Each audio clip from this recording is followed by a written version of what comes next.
Tweedledum and Tweedledee. Chapter 4. Tweedledum and Tweedledee. They were standing under a tree, each with an arm round the other's neck, and Alice knew which was which in a moment, because one of them had "Dumb" embroidered on his collar, and the other "D." "I suppose they've each got Tweedle round at the back of the collar," she said to herself. They stood so still that she quite forgot they were alive, and she was just looking round to see if the word Tweedle was written at the back of each collar, when she was startled by a voice coming from the one marked "Dumb." "If you think we're waxworks," he said, "you ought to pay, you know. Waxworks weren't made to be looked at for nothing, nohow." "Contrariwise," added the one marked "D, if you think we're alive, you ought to speak." "I'm sure I'm very sorry," was all Alice could say, for the words of the old song kept ringing through her head like the ticking of a clock, and she could hardly help saying them out loud. Tweedledum and Tweedledee agreed to have a battle, for Tweedledum said Tweedledee had spoiled his nice new rattle. Just then flew down a monstrous crow, as black as a tar barrel, which frightened both the heroes so they quite forgot their quarrel. "I know what you're thinking about," said Tweedledum, "but it isn't so, nohow." "Contrariwise," continued Tweedledee, "if it was so, it might be, and if it were so, it would be. But as it isn't, it ain't. That's logic." "I was thinking," Alice said very politely, "which is the best way out of this wood? It's getting so dark. Would you tell me, please?" But the fat little men only looked at each other and grinned. They looked so exactly like a couple of great schoolboys that Alice couldn't help pointing her finger at Tweedledum and saying, "First boy." "Nohow," Tweedledum cried out briskly, and instantly shut his mouth up again with a snap. "Next boy," said Alice, passing on to Tweedledee, though she felt quite certain he would only shout out, "Contrariwise," and so he did. "You've begun wrong," cried Tweedledum. "The first thing in a visit is to say, 'How do you do?' and shake hands." And here the two brothers gave each other a hug, and then they held out the two hands that were free to shake hands with her. Alice did not like shaking hands with either of them first, for fear of hurting the other one's feelings. So, as the best way out of the difficulty, she took hold of both hands at once. The next moment they were dancing round in a ring. This seemed quite natural, she remembered afterwards, and she was not even surprised to hear music playing. It seemed to come from the tree under which they were dancing, and it was done, as well as she could make it out, by the branches rubbing one across the other, like fiddles and fiddlesticks. But it certainly was funny, Alice said afterwards, when she was telling her sister the history of all this, to find myself singing "Here We Go Round the Mulberry Bush." I don't know when I began it, but somehow I felt as if I'd been singing it a long, long time.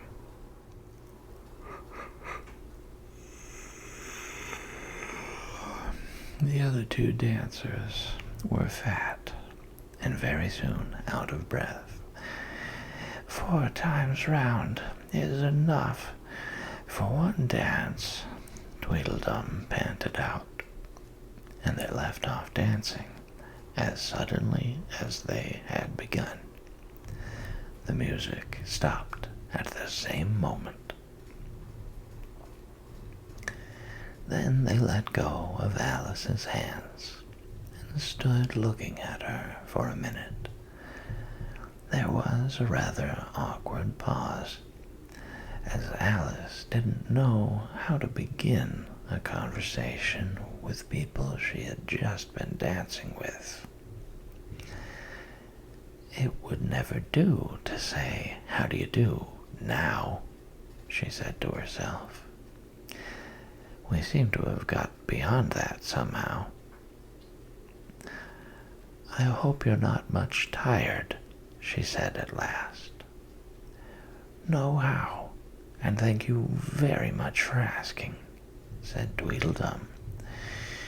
"So much obliged," added Tweedledee. "You like poetry?" "Yes, pretty well. Some poetry," Alice said doubtfully. "Would you tell me which road leads out of the wood?" "What shall I repeat to her?"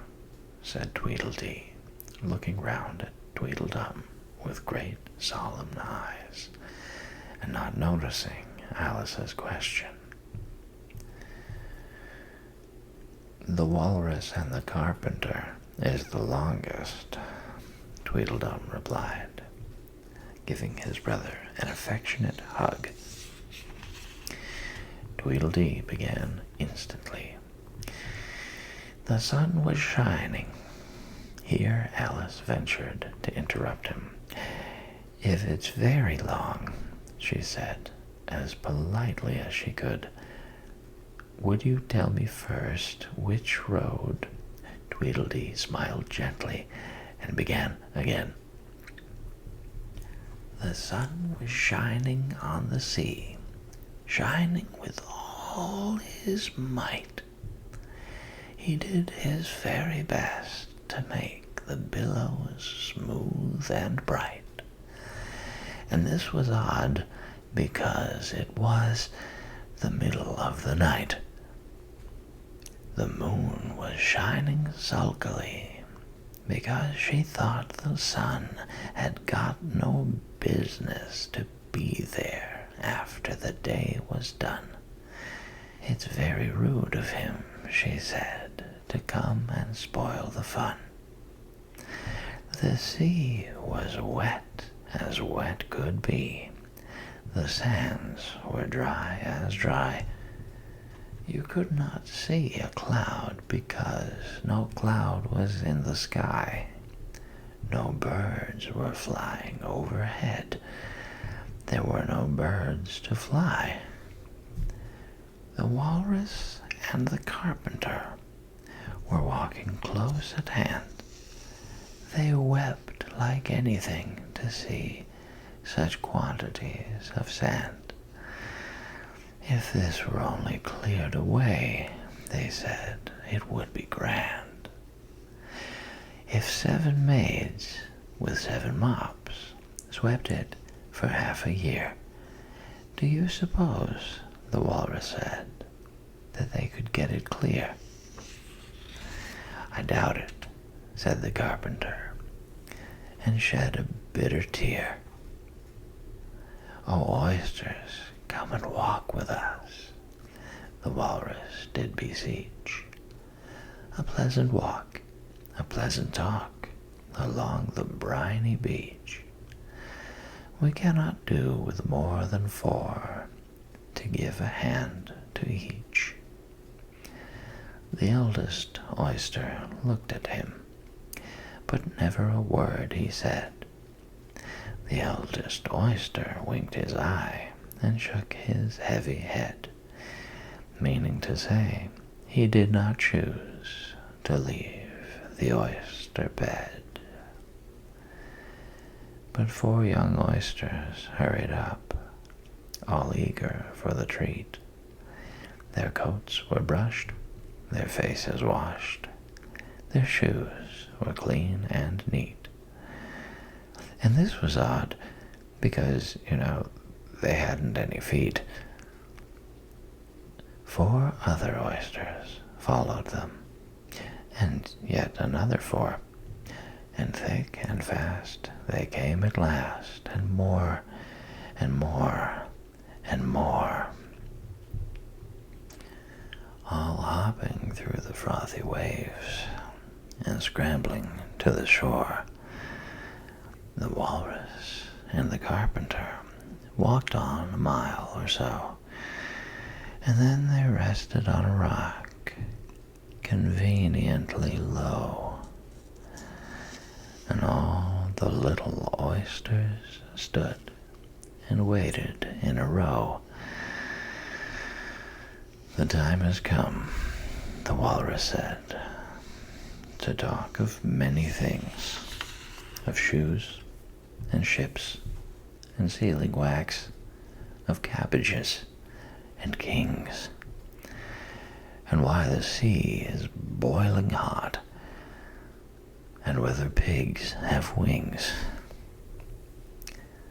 But wait a bit, the oysters cried, before we have our chat, for some of us are out of breath, and all of us are fat. No hurry, said the carpenter. They thanked him much for that. A loaf of bread, the walrus said, is what we chiefly need. Pepper and vinegar besides are very good indeed.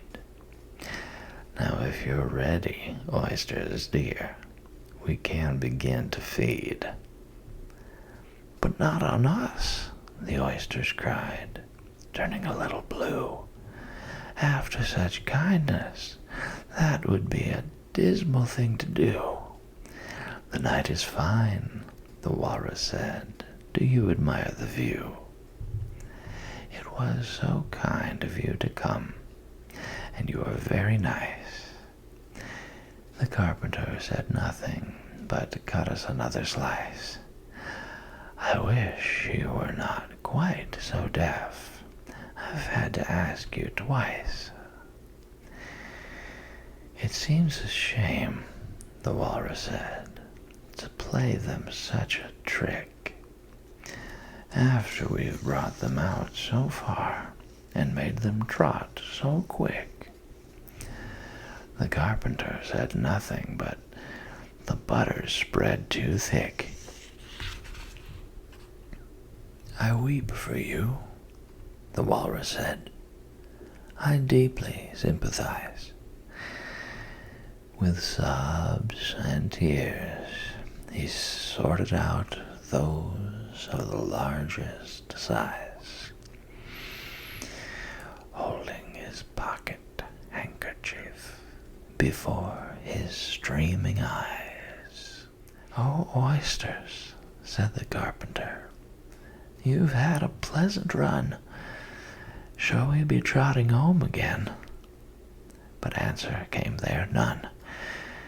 And this was scarcely odd, because they'd eaten every one.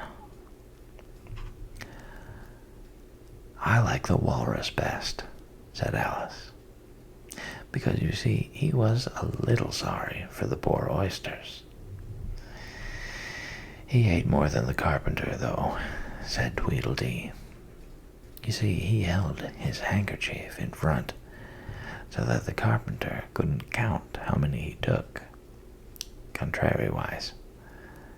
"That was mean," Alice said indignantly. "Then I like the carpenter best, if he didn't eat so many as the walrus." "But he ate as many as he could get," said Tweedledum. This was a puzzler. After a pause, Alice began. "Well, they were both very unpleasant characters." Here she checked herself in some alarm at hearing something that sounded to her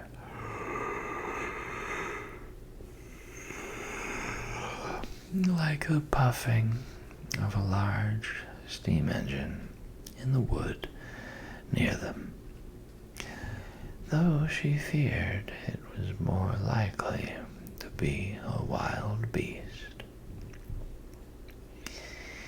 "Are there any lions or tigers about here?" she asked timidly. "It's only the Red King snoring," said Tweedledee. "Come and look at him," the brothers cried, and they each took one of Alice's hands and led her up to where the king was sleeping. "Isn't he a lovely sight?" said Tweedledum. Alice couldn't say honestly that he was. He had a tall red nightcap on with a tassel, and he was lying crumpled up into a sort of untidy heap and snoring loud. "Fit to snore his head off," as Tweedledum remarked. "I'm afraid he'll catch cold with lying on the damp grass," said Alice, who was a very thoughtful little girl. "He's dreaming now," said Tweedledee. "And what do you think he's dreaming about?" Alice said, "Nobody can guess that." "Why, about you!" Tweedledee exclaimed, clapping his hands triumphantly. "And if he left off dreaming about you, where do you suppose you'd be?" "Where I am now, of course," said Alice. "Not you," Tweedledee retorted contemptuously. "You'd be nowhere." "Why, you're only a sort of thing in his dream. If that there king was to wake," added Tweedledum, "you'd go out, bang, just like a candle." "I shouldn't," Alice exclaimed indignantly. "Besides, if I'm only a sort of thing in his dream, what are you, I should like to know?" "Ditto," said Tweedledum. "Ditto, ditto," cried Tweedledee. He shouted this so loud that Alice couldn't help saying, "Hush, you'll be waking him, I'm afraid, if you make so much noise." "Well, it's no use your talking about waking him," said Tweedledum, "when you're only one of the things in his dream. You know very well you're not real." "I am real," said Alice, and began to cry. "You won't make yourself a bit realer by crying," Tweedledee remarked. "There's nothing to cry about." "If I wasn't real," Alice said, half laughing through her tears, "it all seemed so ridiculous, I shouldn't be able to cry." "I hope you don't suppose those are real tears," Tweedledum interrupted in a tone of great contempt. "I know they're talking nonsense," Alice thought to herself, "and it's foolish to cry about it." So she brushed away her tears and went on as cheerfully as she could. "At any rate, I'd better be getting out of the wood, for really it's coming on very dark. Do you think it's going to rain?" Tweedledum spread a large umbrella over himself and his brother, and looked up into it. "No, I don't think it is," he said. "At least, not under here, nohow. But it may rain outside." "It may, if it chooses," said Tweedledee. "We've no objection, contrariwise." "Selfish things," thought Alice, and she was just going to say good night and leave them, when Tweedledum sprang out from under the umbrella and seized her by the wrist. "Do you see that?" he said, in a voice choking with passion, and his eyes grew large and yellow all in a moment, as he pointed with a trembling finger at a small white thing lying under the tree. "It's only a rattle," Alice said, after a careful examination of the little white thing. "Not a rattlesnake, you know," she added hastily, thinking that he was frightened. "Only an old rattle, quite old and broken." "I knew it was," cried Tweedledum, beginning to stamp about wildly and tear his hair. "It's spoiled, of course." Here he looked at Tweedledee, who immediately sat down on the ground and tried to hide himself under the umbrella. Alice laid her hand upon his arm and said in a soothing tone, "You needn't be so angry about an old rattle." "But it isn't old," Tweedledum cried in a greater fury than ever. "It's new, I tell you. I bought it yesterday.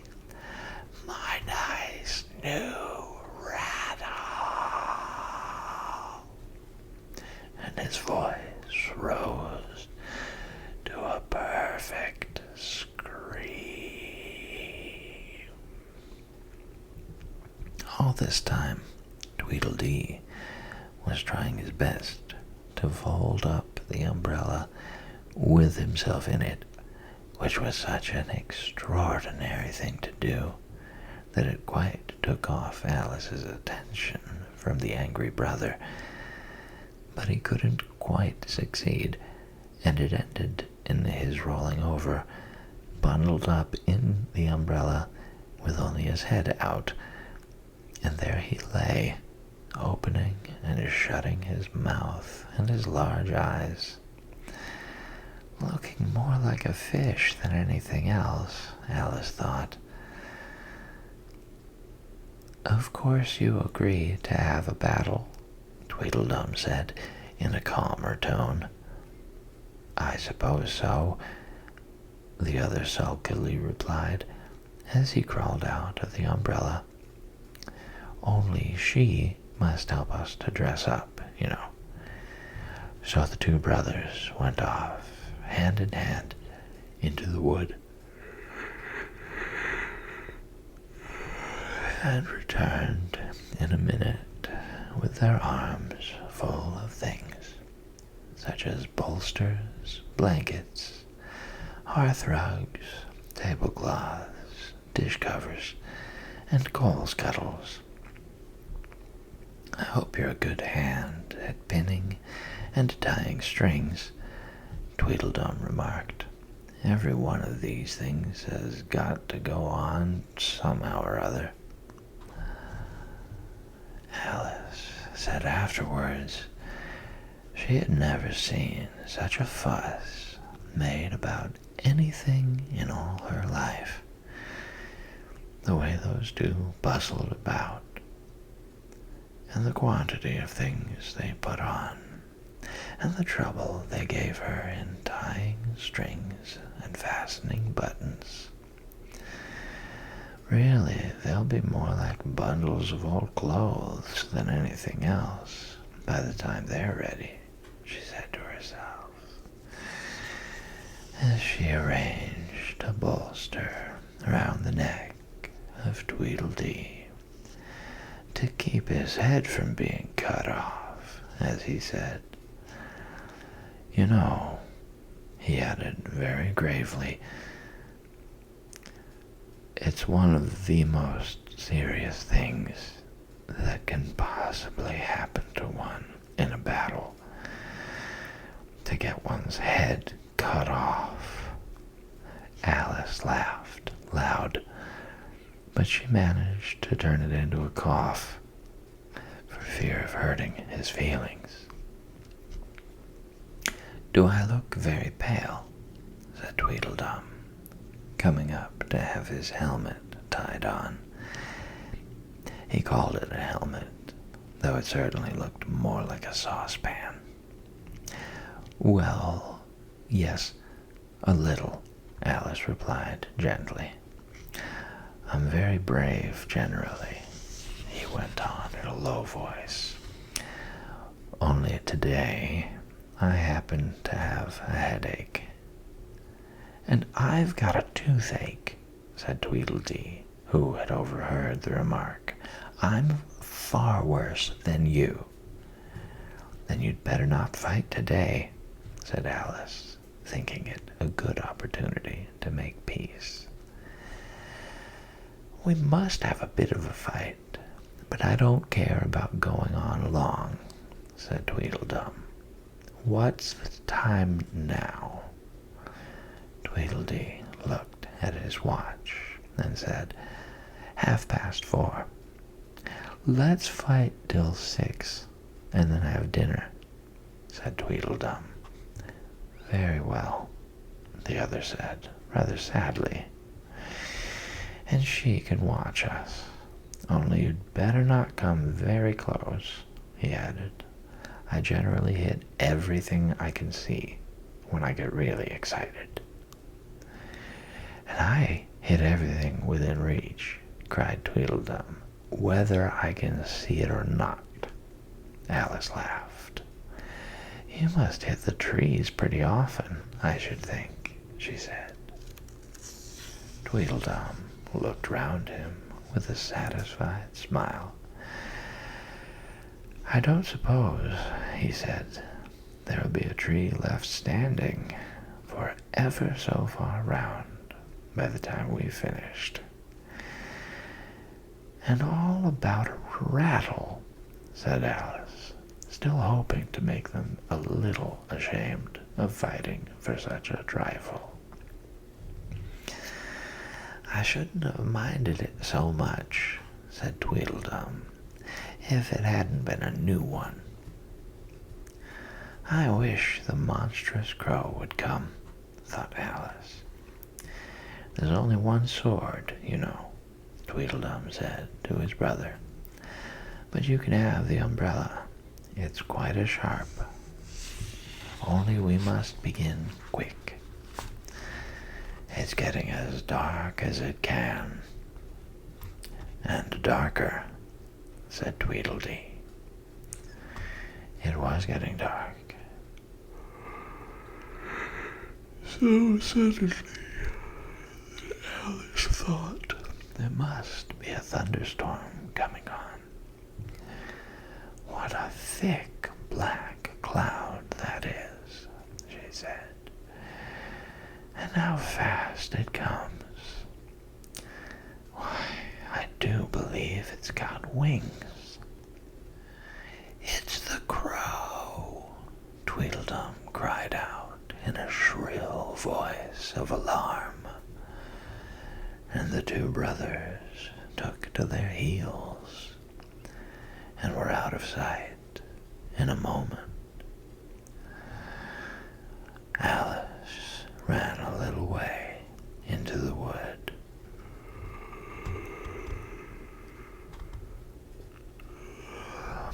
And stopped under a large tree. It can never get at me here, she thought. It's far too large to squeeze itself in among the trees. But I wish it wouldn't flap its wings so. It makes quite a hurricane in the wood. Here's somebody's shawl